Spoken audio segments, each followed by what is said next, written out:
You know, Coach Arth and I both come from Northeast Ohio, two storied programs in St. Ignatius High School for Coach Arth, Benedictine High School for myself, and then Coach Arth playing down the street at John Carroll University, and I got to play Case Western Reserve. And growing up as a young boy in Northeast Ohio, Friday nights there's nothing like it. Saturdays are special as well. And I remember being an 8th grader at St. Dominic Grade School and always going to see the Ignatius Wildcats play on Saturday night after watching Benedictine play on Friday. And I got to see this number 3 guy take the field. I go, who's this Tom Arth guy? I meet him on my shadow day, and I go, wow, humility. It's the first time I ever got to meet him. It was something very, very special. And he's never changed. From playing in the National Football League to being a head football coach at the Division III level, the FCS level, and now the FBS level. There's something unique about him. It means the world. You know, we're closer to family now, which is nice. My wife and I, high school sweethearts, you know, both born in Columbus, Ohio, went, you know, to high school together. And so it's really nice that, you know, our families are back in town and we get to be closer to them. We get to see them a little bit more. So that's always a great feeling from the family side. And, you know, to be back in Ohio and recruiting Ohio football again and Pennsylvania football again, it's really exciting for us because we know the talent level that's here, especially in Northeast Ohio, Central Ohio, down in Cincinnati, Toledo, everywhere. At the end of the year, you know, at Eastern Kentucky, we finished the season really strong with four wins. We finished the season 7-4, just missed the FCS playoffs. I get a call from Coach Arth that Sunday night and says, hey man, you called some great games. And he and I had been talking a bunch, but he gives me that call and he says, I want you to be my offensive line coach and offensive coordinator at Chattanooga. I said yes. I didn't say anything. I didn't know what I was going to pay. I didn't know what else was going on. I didn't know anyone on the team. I said I'm going because I had that much faith in the man.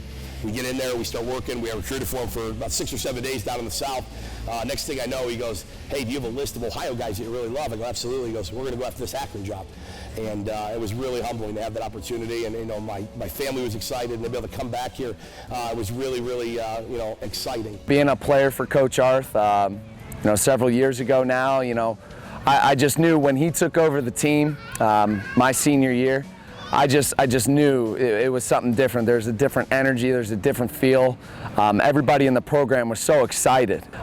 You know, he coached the way that we wanted to coach, and as a player there, I knew, you know, I wanted to be a coach. You know, changing from being a player to a GA to a full-time to, you know, end up being the defense coordinator. You know, I think Coach Arth and I have really gotten very close, and we get on the same page very quickly with what we want to get accomplished. And, you know, I think we have similar motivation, and, you know, we're both extremely competitive, so that makes it fun to go against each other. You know, it's a multiple offense. You know, we're going to be intellectual in the way that we attack teams, from the way that we have different formations, different motions. Our run game and our pass game will simultaneously work together to set up outstanding play actions and give ourselves an opportunity to attack the team vertically, but also in the intermediate. And I think one of the things you'll see is that, you know, Cato Nelson's a great, outstanding quarterback that a lot of people, when I came in, go, oh, he's an athlete, he's a wild this, wild that. Cato wants to be a great football player. He's investing in it every single day, and our guys gravitate towards that. And these guys pull together every single day. They grow as a football family, and really are going to be something special to watch on Saturdays, and then we get later in the season on those Tuesdays, Wednesdays in action. A lot of people are kind of labeling us as the 3-4 and stuff like that, you know, because that's what some people have done, but that's not, you know, really all we are and anything like that. We're going to be a multiple front defense. You know, that utilizes several different fronts and coverages, and more importantly, you know, by game plan, you know, that's who we're going to be. Like I said, it all gets back to, you know, putting our best players in the best position to be successful. So we believe if you start off simple, you can never be complex. So, you know, we've really honed in on our guys, given a lot to them from the jump so that, you know, we can do many different things with them throughout the season.